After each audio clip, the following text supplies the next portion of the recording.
Assalomu alaykum hurmatli YouTube kanalimiz va Stobet kuzatib turgan do'stlar. Demak, svarshik do'stlarimizga kerakli maslahatlar. Xo'p, Resanta Sai 160K. Resanta svarka apparatlarida originalda do'stlar.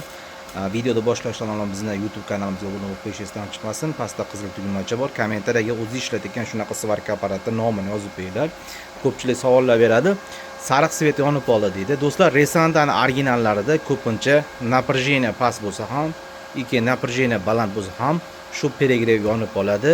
Zashitasi, kontrol напряженияsi bor ichida.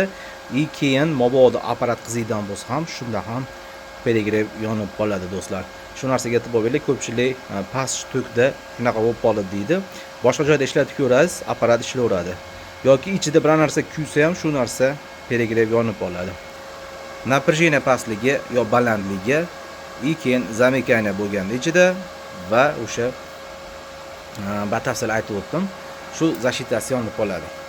Ichida bir narsa kuysa ham yonib qoladi. Tranzistorlarning diodlarning shu narsa sariq yonib qoladi. Yoki o'sha 3 xil tizimda ko'proq apparatingiz напряжение past yo baland bo'lsa ham xuddi shu narsa yonib qoladi, ishlamaydi. Resanta 160K mana shu apparatimiz bizga remontga keldi. Tranzistorlar kuygan, almashtirdik, bir qator ispitatsiya qildik. Apparat yaxshi apparat, mini, yaxshi ishlangan do'stlar, pastlikda ham ishlayveradi. Resanta Sai 160K KSMOS tizimida yaxshi ishlangan do'stlar. Demak, do'stlarimizga ko'pchilik savollar berganda shunga javoblar berib o'tib ketyapman do'stlar. Напряжение past bo'lsa ishlamaydi, baland bo'lsa ham ishlamaydi. Ayniqsa shu Resanta'ning originallarida. Keyin yana bir narsa, hozir chiqayotgan zamonaviy yangi Resanta'larda hammasida mikrokontroller bilan foydalaniladi. Dasturi bo'ladi, ichida programmasi bo'ladi, esdan chiqmasin. Analogda bular analogda buzilsa remont qilishingiz mumkin, miyasini almashtirib boshqa, lekin mikrokontroller o'sha pamyati ishdan chiqadigan bo'lsa, kuyadigan bo'lsa, mikrokontrollerni topganingiz bilan pamyatni topa olmaysiz, programmani, pрошивкani topa olmaysiz, apparat barakka chiqadi. Shuning uchun ko'pchilikga yangi Resanta'larni tavsiya qilganim, chunki eskilari hammasi analog, hamma yo'g'ini almashtirib remont qilsa bo'ladi, lekin o'sha yangilarda mikrokontroller kuyadigan bo'lsa, o'sha tamom musor. Na dasturi bor, mikrokontroller topgan bilan pрошивка programma yo'q do'stlar.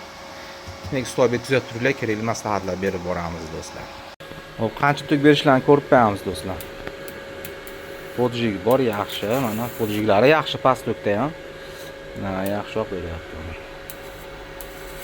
Yoqishlari yaxshi. Tak, maksimum ochamiz-da.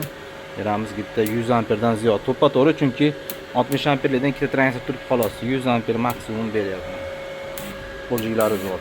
Demak, do'stlar, egasiga zo'r xizmatlar qilamiz. Xudo xolasa, kommentariyaga o'zi ishlatgan zo'r apparat nomini yozib qo'yishingizdan chiqmasin.